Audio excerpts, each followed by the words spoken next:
সবাইকে স্বাগত জানাচ্ছি এশিয়ান নিউজে। আপনাদের সাথে আছি আমি সৈয়দ মাহিউজ্জামান মুখর। যাচ্ছি পুরো খবরে।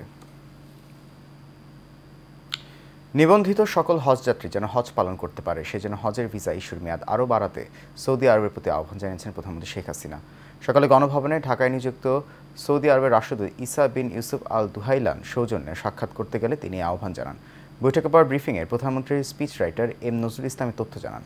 বিভিন্ন জটিলতায় সৌদি আরব থেকে এখনও ভিসা পাননি 10,000-এর বেশি হজযাত্রী।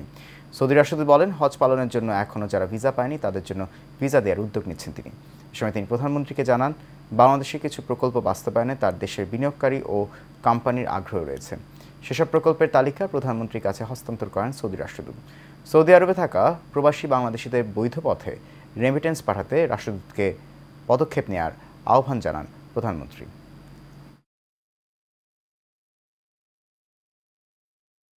দিনের সফরে শ্রীলঙ্কা থেকে ঢাকা এসেছেন যুক্তরাষ্ট্রের দক্ষিণ ও মধ্য এশিয়া বিষয়ক assistant secretary of state Donald লু। জানা গেছে, ডোনাল্ড লুর ঢাকা সফরে দুই দেশের মধ্যে বাণিজ্য, বিনিয়োগ, নিরাপত্তা, প্রতিরক্ষা, জলবায়ু পরিবর্তন, নাগরিক অধিকার সহ বিভিন্ন বিষয়ে আলোচনার প্রাধান্য পাবে। এছাড়া তিনি সরকারি ও বেসরকারি নানা পর্যায়ে বৈঠক করবেন। ঢাকা সফরের প্রথম দিন প্রধানমন্ত্রীর বেসরকারি শিল্প ও বিনিয়োগ উপদেষ্টা সালমান এফ রহমানের দেয়া এক নৈশভোজে যোগ দেন ডোনাল্ড লু। মার্কিন পররাষ্ট্র দফতর জানিয়েছে, ভারত, শ্রীলঙ্কা ও বাংলাদেশ সফর করবেন ডোনাল্ড লু। তার এই সফরের মধ্য দিয়ে দেশগুলোর সঙ্গে যুক্তরাষ্ট্রের দ্বিপক্ষীয় সম্পর্ক জোরদার হয় বলে প্রত্যাশা করছে ওয়াশিংটন। যুক্তরাষ্ট্র যে একটি মুক্ত, অবাধ ও সমৃদ্ধ ভারত প্রশান্ত মহাসাগরীয় অঞ্চল দেখতে চায়, ডোনাল্ড লুর সফরে সেটাই গুরুত্ব পাবে।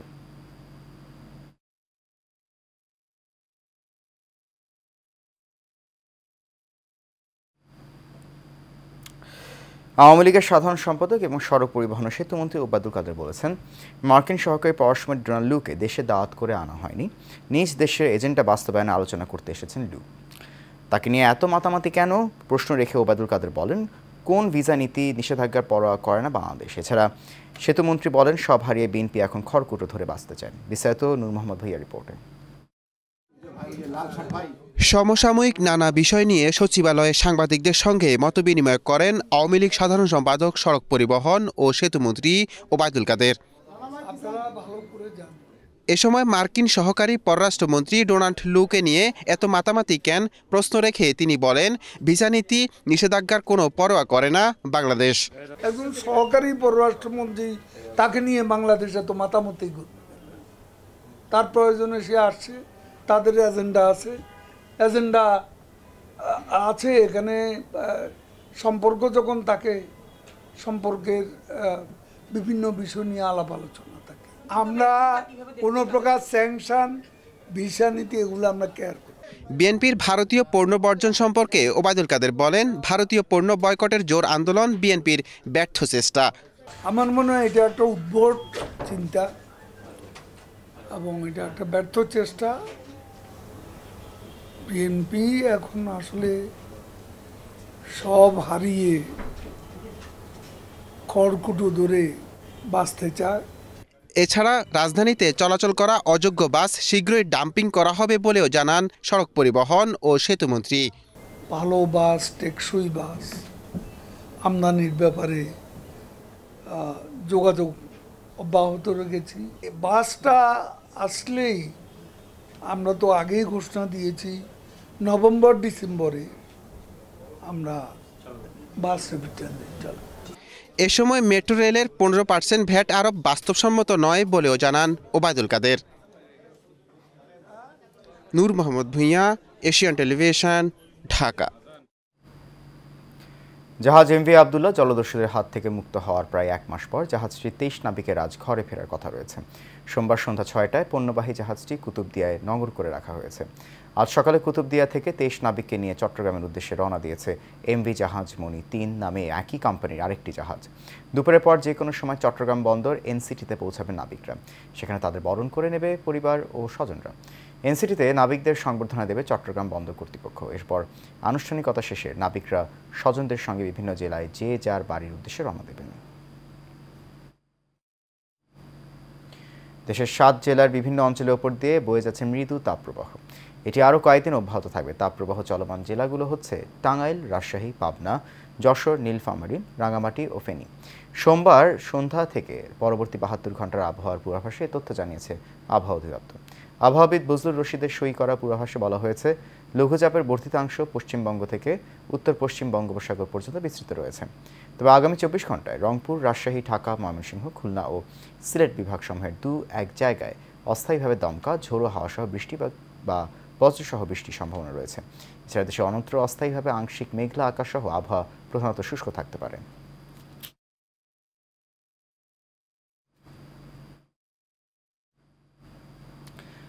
নাজমুল শান্তকে অধিনায়ক করে আসন্ন টি-20 বিশ্বকাপের জন্য 15 সদস্যের দল ঘোষণা করেছে বাংলাদেশ ক্রিকেট বোর্ড।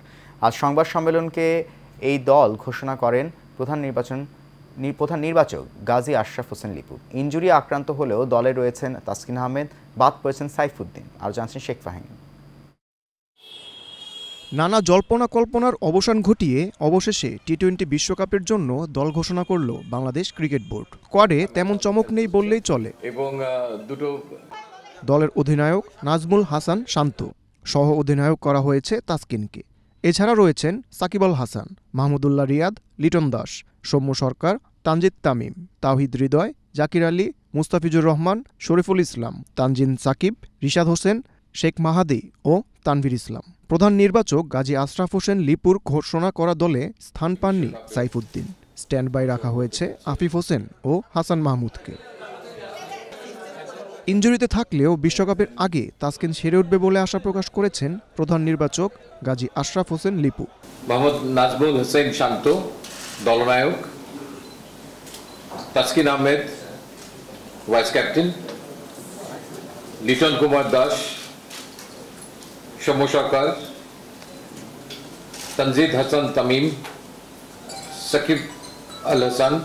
এবারের আসরে বাংলাদেশ অন্যবারের তুলনায় ভালো করবে বলে আশা প্রকাশ করেন প্রধান নির্বাচক। ইউএস এর সঙ্গে আমাদের 3টি টি-20 ম্যাচের সিরিজ আছে, সেখানে এই দলের সঙ্গে সংযুক্ত 2জন ট্রাভেলিং রিজার্ভও সেখানে অংশগ্রহণ করবে। 2 জুন যুক্তরাষ্ট্র ও ক্যারিবীয় দ্বীপপুঞ্জে পর্দা উঠছে টি-20 বিশ্বকাপের। তবে বাংলাদেশ দলের বিশ্বকাপ মিশন শুরু হবে 7 জুন থেকে।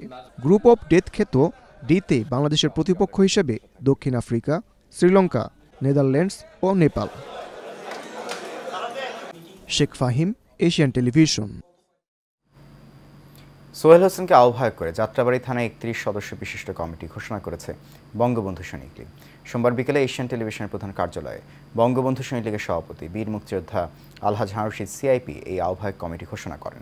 সৈনিক লীগ ঢাকা মহানগর দক্ষিণের আহ্বায়ক আবুল কালামের নেতৃত্বে নতুন কমিটির নেতারা বীর মুক্তিযোদ্ধা আলহাজ হারুন রশিদকে ফুলেল শুভেচ্ছায় সিক্ত করেন। এ সময় যাত্রাবাড়ী থানা বঙ্গবন্ধু সৈনিক লীগের আহ্বায়ক কমিটির নেতাকর্মীদের আলহাজ হারুন রশিদ সিআইপি ঐক্যবদ্ধভাবে সংগঠনের গঠনতন্ত্র অনুযায়ী চলার নির্দেশ দেন। একই সাথে আগামী দিনে স্মার্ট ও উন্নত বাংলাদেশ বিনির্মাণে প্রধানমন্ত্রী শেখ হাসিনার হাতকে শক্তিশালী করতে বঙ্গবন্ধুর আদর্শ বাস্তবায়নের আহ্বান জানান। তিনি বলেন, বঙ্গবন্ধুর সৈনিক লীগ আরও সুসংগঠিত হয়ে সারা বাংলাদেশে একটি রোল মডেল হিসেবে আবির্ভূত হবে।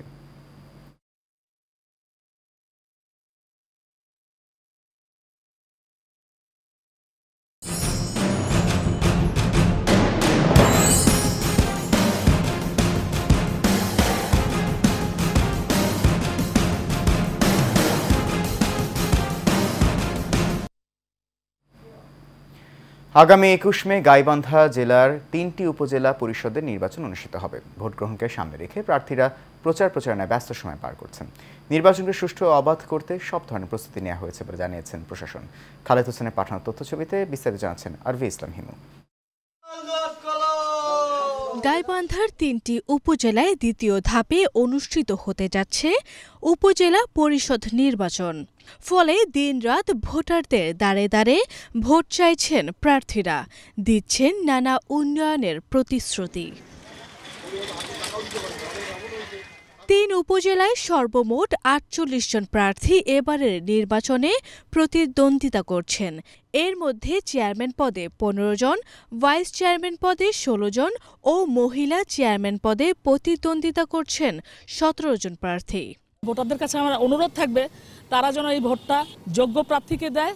জবাবদিহি, জনকল্যাণ এবং জনবান্ধব যাতে উপজেলা পরিষদ গঠন হয়, সেই কারণেই তারা ব্যাপকভাবে আমাকে সমর্থন করছে। যদি আল্লাহ নির্বাচিত করে জনগণের সহযোগিতায়, তাহলে আমার অর্পিত দায়িত্ব সময়কালের মধ্যে অগ্রাধিকার ভিত্তিতে আমি সম্পূর্ণ নিষ্ঠা এবং স্বচ্ছতার সাথে পালন করব ইনশাল্লাহ। যেখানে যাচ্ছি ব্যাপক সাড়া পাচ্ছি এবং বিপুল ভোটে জয়ী হব ইনশাল্লাহ। আমি জানি জনগণের পাশে সর্বদাই খাদেম হিসেবে থাকতে চাই, খাদেম হিসেবে থাকতে পারি।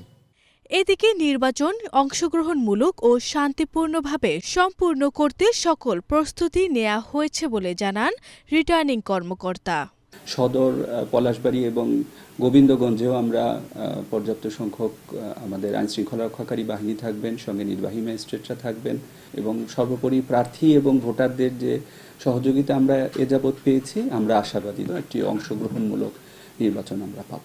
৩ উপজেলায় মোট ভোটার 10,55,613 জন, যেখানে 418টি ভোট কেন্দ্রে ভোটাররা তাদের ভোট প্রদান করবেন। আরভি ইসলাম হিমু, এশিয়ান টেলিভিশন। দর্শক, এই পর্যায়ে গাজীপুর থেকে প্রচারণার খবর নিয়ে আমাদের সাথে যুক্ত হচ্ছেন সহকর্মী মাহমুদুল হাসান। মাহমুদ, আমাদেরকে জান যে এখন এই মুহূর্তে উপজেলা নির্বাচনে প্রার্থীদের প্রচারণা কেমন দেখছেন, ব্যস্ততা কেমন দেখছেন?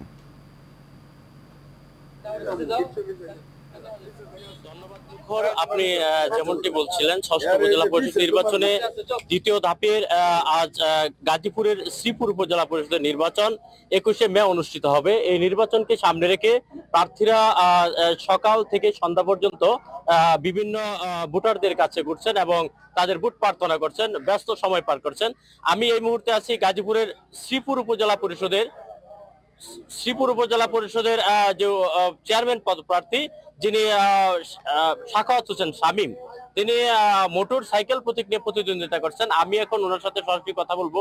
আসলে নির্বাচনে ধন্যবাদ শামীম সাহেব, আপনি তো উপজেলা পরিষদ নির্বাচনে চেয়ারম্যান পদে প্রতিদ্বন্দ্বিতা করছেন, তো আপনি মাঠে কেমন আশ্বাস পাচ্ছেন ভোটারদের? জি, আসসালামু আলাইকুম রহমতুল্লাহ। আমি আলহাজ মোহাম্মদ সাখাওয়াত হোসেন শামীম MA, আমি শামীম চক্ষু হাসপাতালের পরিচালক। আমার বাবা বীর মুক্তিযোদ্ধা নুরুল ইসলাম বিকম, মাওনা ইউনিয়ন পরিষদের সাবেক 2বার চেয়ারম্যান। এইবার এই শ্রীপুর উপজেলা পরিষদ নির্বাচনে আমার প্রতীক হলো মোটরসাইকেল মার্কা।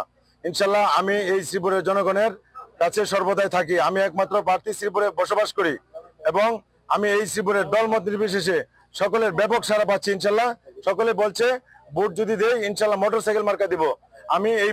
আমরা এই মুক্তিযোদ্ধার সন্তান শামীমকে ভোট দিব। শামীম ভালো ছেলে, শামীম ভদ্র ছেলে, শামীমের বাবা মুক্তিযোদ্ধা এবং শামীমের বাবা একজন চেয়ারম্যান হিসেবে একজন আদর্শ মাটির মানুষ ছিল, সোনার মানুষ ছিল। সোনার মানুষের কথা একজন সোনার মানুষ হয়েছে। সেই হিসেবে সকলেই দলমত নির্বিশেষে বলছে জনগণ ভোট শামীমকে দিবে। জনগণ কোনো নেতার কাছে ভোট জমা দেয় নাই।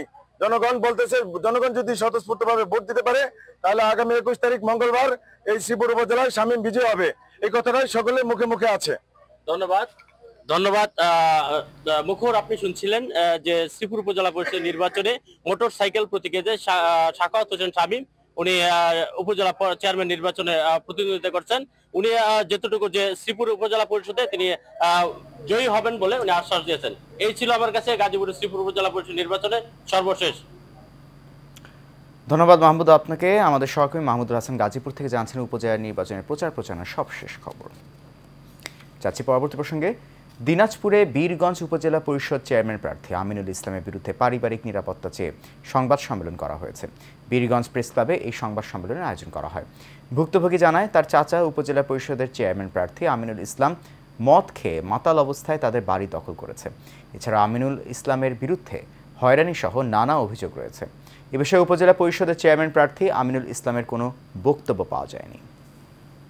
প্রস্তাব নিয়ে আমাদের কাছে আসেন, তার সেই প্রস্তাবে রাজি না হওয়াতে তিনি বিভিন্নভাবে আমাদেরকে হয়রানি শুরু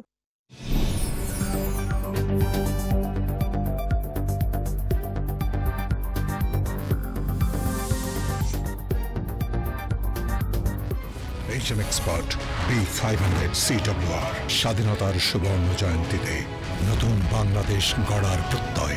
HM Steel B500 CWR।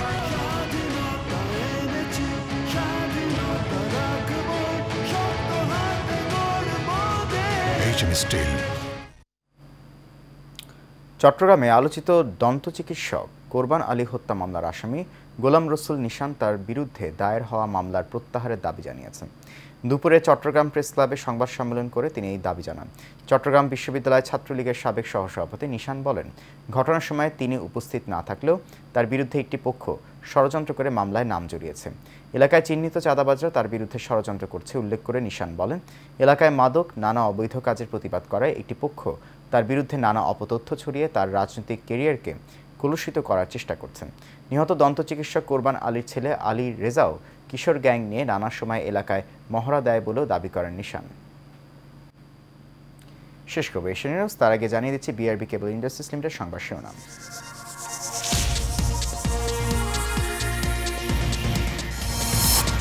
3 দিনের সফরে ঢাকায় মার্কিন সহকারী পররাষ্ট্রমন্ত্রী ডোনাল্ড লু। আলোচনা হবে দুই দেশের সম্পর্ক উন্নয়নে।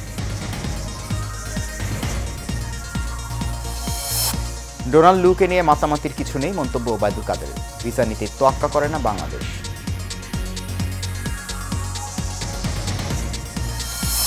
অবশেষে বাড়ি ফিরছেন সোমালিয়ার জলদস্যুদের হাত থেকে মুক্ত এমভি আবদুল্লাহ নাবিকরা। চট্টগ্রাম বন্দরে দেয়া হবে সংবর্ধনা। এবং শান্তকে অধিনায়ক করে টি-20 বিশ্বকাপের দল ঘোষণা করল বিসিবি। সহ অধিনায়ক তাসকিন, বাদ পড়েছেন সাইফুদ্দিন।